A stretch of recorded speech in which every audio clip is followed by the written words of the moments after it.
Hello and welcome. You're watching DD India Sports Buzz. In the next half an hour, we'll get you all the latest news and updates. My name is Abhishek Mahajan. Coming up in the next 30 minutes. Stalwart Rohit Sharma, Virat Kohli in focus in first ever India-Afghanistan white ball series.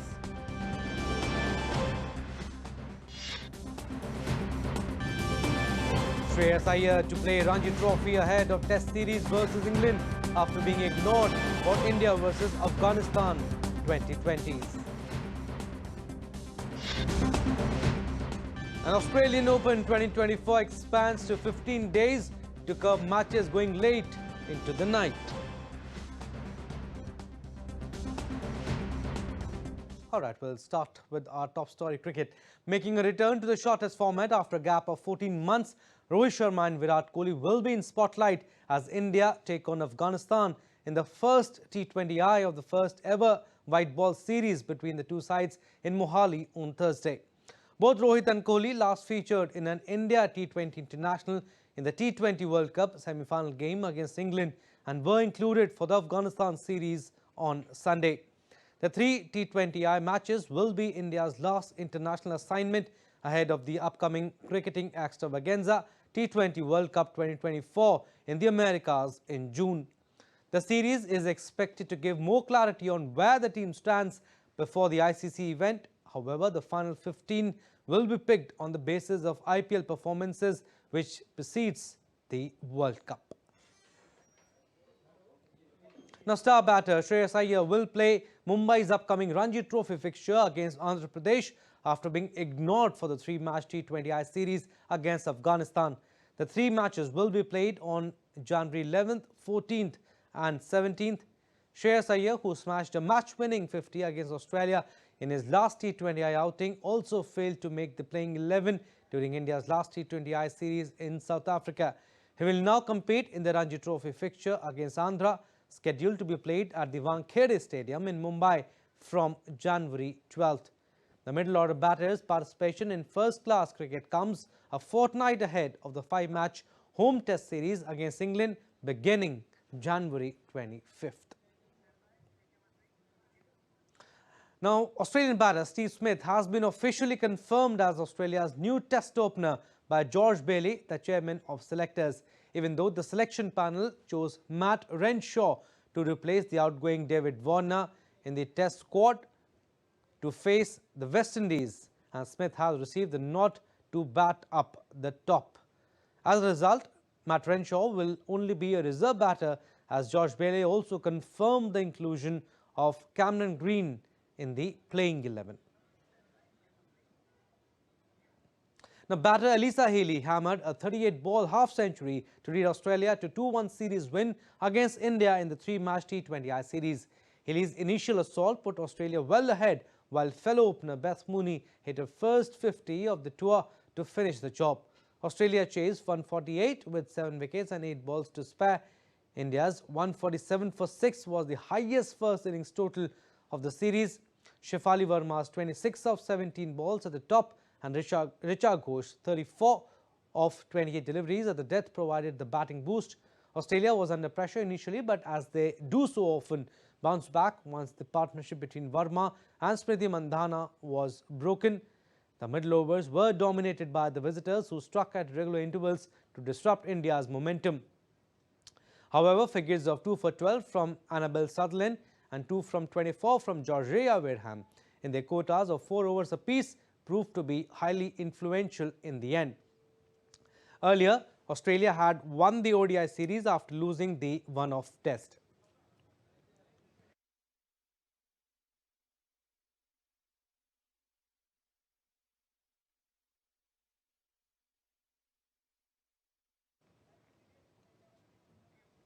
Now, this year's International Purple Fest is India's first of its kind inclusive festival that celebrates persons with disabilities, where unity takes center stage and diversity is celebrated with open arms. DD India's Siddharth Bhardwaj reports from Goa.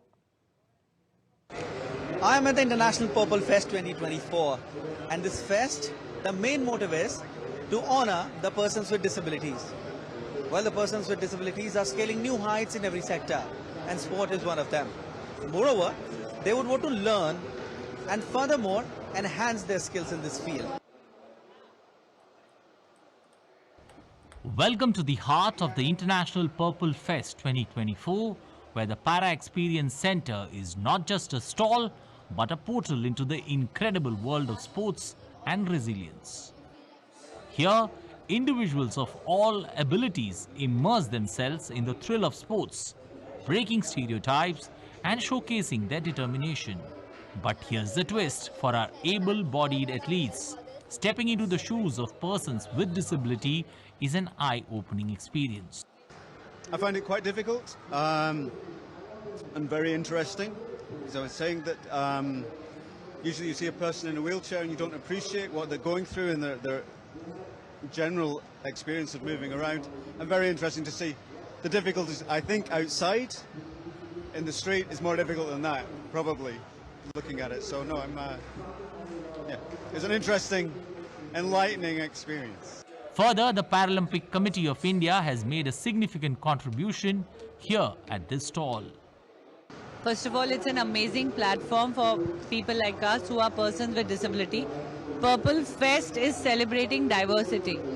And if there is a awareness fest around disability, I feel sports is an integral part. And every person with disability should learn that there is now an equal opportunity for people to play across different spectrums of disability. Beyond the games, it's about sharing stories, creating connections, and fostering an environment where abilities shine brighter than limitations. This Para Experience Center at the International Purple Fest 2024 will certainly provide persons with disabilities a new way to play sport, learn sport, and furthermore, how they can strengthen their skill in the same field. With camera person Shubham Sharma, this is Siddharth Bhardwaj reporting for DD India in Goa. Now, chess coach R.B. Ramesh received the prestigious Dronacharya Award at National Sports Awards 2023, and in a double delight, his student R. Vaishali also received the prestigious Arjuna Award. In an exclusive interaction with our correspondent Suchitra Bhardwaj, the Dronacharya awardee talked about the importance of equal treatment to all students and how he got immense satisfaction from the success of his students. We have with us R.B. Ramesh, who is the most famous chess coach of India, we can say, and he has received Dronacharya Award for the success of his students. We may say, sir, many congratulations, and it's a very proud moment for you. You received the Dronacharya Award, and your student R. Vaishali, she received the Arjuna Award. So how does it feel to get this double success? Yeah, it's really amazing to see that Vaishali has got the much deserved Arjuna Award this year, and also she has become a grandmaster, the third woman to do so from India. And as for myself, yes, getting the Dronacharya Award is a very humbling experience, and I hope I will do justice for this. You were a player and you took a brave decision, you know, to quit playing. You also quit your job and took up coaching. So today, when you are holding this award, how do you look back at your journey? Yeah, it was a very tough decision back then because I was working with a public sector company with a good paying job, and I was also reasonably successful as a player, having won the Commonwealth in 2008. And I decided to both quit for my job and pursue chess training full-fledged, and we started Chess Gurukul in Chennai in 2008. And since then it has been a very successful journey. So really thankful for the opportunity to serve all these children, and hope to achieve more. We know that the players win the medals, but there's a whole lot team behind them. So how do you look at the importance of Dronacharya Award? Yeah, so as you rightly mentioned, there's a huge team involved behind every player's success. First of all, the parents who have to toil and sacrifice a lot to bring up their children in any sport. So thanks to them, and so it's a collective effort, and as I said, I'm happy to have played a small role in their success. And the concept of recognizing the trainers with the Dronacharya Award is a very healthy one, and I wish more coaches are duly recognized at the right time. And the name itself, Dronacharya, it's a legend, and to get an award in Guru's honor, it's really humbling. Dronacharya's favorite Shishya was Arjun, we all know. Your most famous students are R. Vaishali and R. Pragnananda, the siblings. So who is your favorite student? No, all my students are my favorites. So I don't want to be partial towards anyone, irrespective of whether they are doing well or not. Every single one of them is my favorite. Of course, I'm happy when some are able to do much better. I'm really happy for them. And as you mentioned, Pragnananda and Vaishali, the siblings have done a lot for our country, and I'm sure more to come. Thank you so much for talking to us, and we wish you really all the best for your future and for your students, and may you continue to train many more champions in the future. Thank you so much. An Indian chess grandmaster Ramesh Babu Vaishali expresses a joy after receiving the Arjuna Award. Take a listen. I'm very happy that I've been conferred with the Arjuna Award, and my parents are also here to witness me receiving the award. I'm very, very happy. It's a special moment for all of us, like we both received it together today, and yeah, it's a great moment for all of us here. And India won a historic gold medal in equestrian in the Asian Games. Divya Kriti Singh was part of the team and she received the Arjuna Award for her super achievement. Divya Kriti says she is ambitious as a player and wants to achieve much more in the future. DD India Suchitra spoke to her. We have with us Divya Kriti Singh, the Arjuna awardee. Divya Kriti, many congratulations. And this Arjuna award comes in a sport that not many people know about, and it's not really that popular in India till now. So how do you feel about your achievement? The Arjuna Award is a huge honor. I feel very grateful and I'm very thankful for this award. It's the biggest honor of my life. Yes, I think equestrian is not a mainstream sport yet in India, but 2023 was a very successful year for our sport. We created history by winning India's first ever dressage gold medal at the Asian Games and India's first gold medal in 41 years, first equestrian gold medal in 41 years. And I think that there's a bright future ahead, but definitely 2023 was a very successful year for the sport.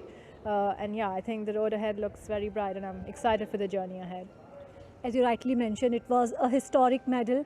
When you were going for that competition, obviously gold was your ultimate aim. But now when you are holding this award, how do you look back at the years of hard work that you put into this game? It all feels so worth it and it's a big sigh of relief. You know, there was so many instances where things got difficult and every athlete has ups and downs, and I faced a lot of struggle as well where I didn't know if I could continue this, not continue this, and I think all of those ups and downs just make so much more sense now, and yes, I look back at it with a lot of gratitude and I'm very, very relieved that it all worked out. Your father has been your biggest cheerleader. How do you look at the family support, especially the support from your father?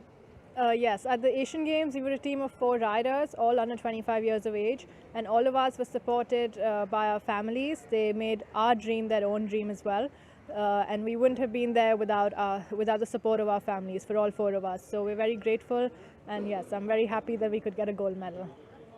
Now you have a gold medal in the Asian Games. You have got the Arjuna Award. What is your next aim? Like I said, I think the future is bright. By God's grace, I hope this is just the beginning. I have big ambitions just like any other athlete, and yes, I hope that I can keep going and keep pursuing this. Holding this award, what message would you like to give to the young girls of India who want to make a career in this sport? Equestrian actually is, I think to the best of my knowledge, one of the only sport which is gender neutral. We don't have a men's category and a women's category. We compete as equals, which in itself is such a big thing. And my message would be, which is also my biggest learning, is that to not give up and keep going. And yeah, I hope that I'm sure that we'll see many more girls in the future winning the Arjuna Award. Many congratulations and wish you all the best for your future endeavors.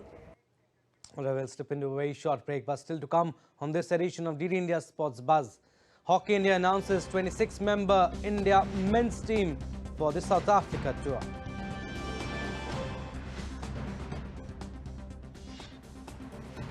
And Munich's Allianz Arena lights up with "Thank You France" to honor German soccer legend Beckenbauer.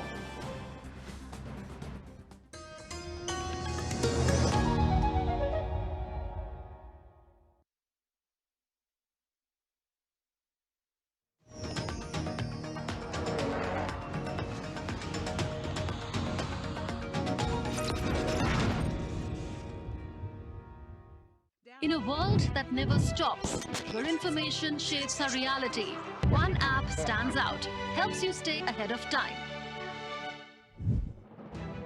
Introducing the DD India app, your gateway to a world of news right at your fingertips. Your most trusted source of news goes global, goes digital. Explore a world of options, top stories, live updates, in-depth analysis, and more. Stay informed wherever you are. Real-time alerts keep you ahead of the curve always.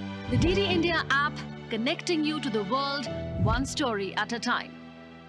Download now and explore the world of knowledge, insights, and Welcome back. You're watching DD India Sports Buzz. I'm Abhishek Mahajan. Some more stories. Hockey India on Wednesday announced the 26-member Indian men's team for a four-nation tour in Cape Town, South Africa, starting January 22nd. The Indian team will be led by Harmanpreet Singh, and FIH Player of the Year winner Hardik Singh will shoulder the responsibilities of the vice-captain. Youngsters Arijit Singh Hundal and Bobby Singh Dhami have been included in the squad following an impressive outing with the junior Indian side. Tennis now. The WTA and ATP have jointly announced new regulations that restrict evening matches to 2 per court per day, with a recommended start time of 18:30 local time to curb matches from concluding in the early morning hours. The Australian Open will switch to a Sunday start and be held over 15 days instead of 14 for the first time this year in a bid to avoid late finishes. There will be no more than 5 matches per day per court, with 3 matches during the day session and 2 matches during the evening session. The matches that do not commence by 22:30 local time will be moved to an alternative court. The WTA and ATP events will enforce new regulations from January as part of a one-year trial, with further review to follow. And staying with tennis, Carlos Alcaraz is raring to go at the Australian Open, where he will seek to dethrone holder Novak Djokovic and secure a third Grand Slam triumph that would see him reclaim the world #1 spot. Australian Open begins on 14th January. The 20-year-old Spaniard will hope to bury memories of an injury-plagued start to last year when he missed the Australian Open, which Djokovic won to climb back to the ranking summit. Alcaraz hit back by capturing his second Grand Slam title at the Wimbledon following an epic 5-set final victory over Djokovic. The rivalry could be set for another epic showdown, and once again, the world #1 spot is within the reach for Alcaraz. And the Australian Open will run from January 14th to 28th. Defending men's singles champion Novak Djokovic seeks an unprecedented 11th title in Melbourne, while Arna Sabalenka of Belarus aims to retain the women's trophy. DD India's Varsha Kotwal files details in this report. The first Grand Slam of the year is here, and fans are all set to flock the Melbourne. In a bold move, the Australian Open 2024 is all set to kick-start on the 14th of January, deviating from its traditional Monday start. The tournament's extended duration of 15 days aims to prevent late-night finishes, ensuring a smoother and more viewer-friendly experience for tennis fans. Qualifying battles will commence on the 8th of January as players would vie for coveted spots in the main draw, requiring triumphs in 3 qualifying matches.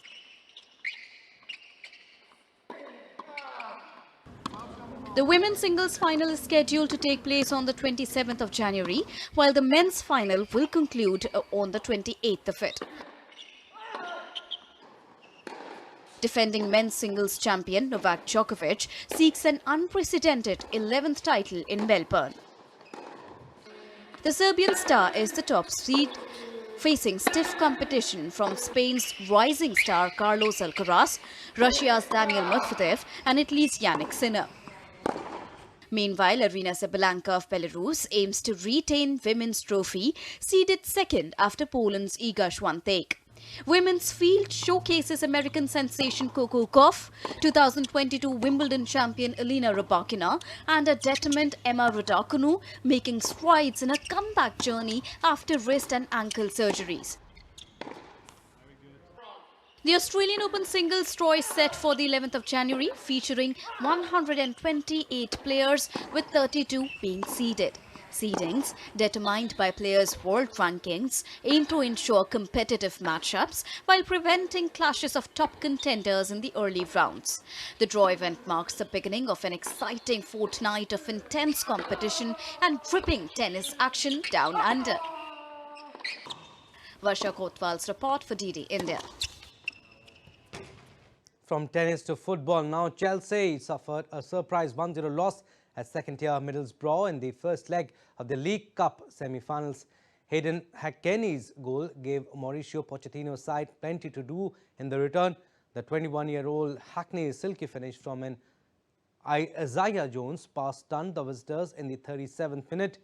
Chelsea only had themselves to blame, though, as they dominated possession but squandered a host of chances. The biggest culprit was Cole Palmer, who failed to hit the target twice in the opening half with the goal gaping.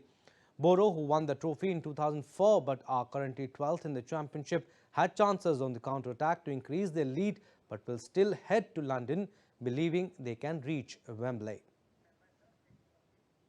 And RB Leipzig striker Timo Werner has joined Tottenham Hotspur on loan until the end of the season with an option to buy. The 27-year-old returns to the English top flight after a 2-year stint at Chelsea, where he made 89 appearances and scored 23 goals and helped the team claim the Champions League, UEFA Super Cup and the Club World Cup titles. The Germany international returned to his former team Leipzig in 2022 but has made only 8 Bundesliga appearances this season. Werner could provide cover for Spurs up front with the club's top scorer Son Heung-min away at the Asian Cup for South Korea. And ahead of the first of 3 Madrid derbies, Real Madrid head coach Carlo Ancelotti said he doesn't like playing Atletico. The first of 3 Madrid derbies is scheduled to be played in less than a month. Since then, La Liga leaders Real have won 15 of 19 games in all competitions, while Atletico has struggled with inconsistent results and sits in 5th spot, 10 points off the pace. The winner will face either reigning La Liga champions Barcelona or 2023 Copa del Rey runners-up Osasuna, who play on Thursday. And Munich's Allianz Stadium was illuminated on Tuesday in honor of German soccer legend Franz Beckenbauer, who died aged 78 on Sunday. The words "Thank you, France" is Germans were lit up in white writing on a red background and would be lit up every evening for the coming days.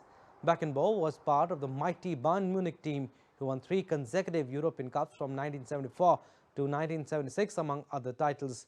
Bayern, under the presidency of Beckenbauer, left the aging Olympic Stadium and moved to the purpose-built Allianz Arena in 2006. All right, that's all we have in this edition of Sports Buzz. You stay tuned for more news and updates. Namaskar.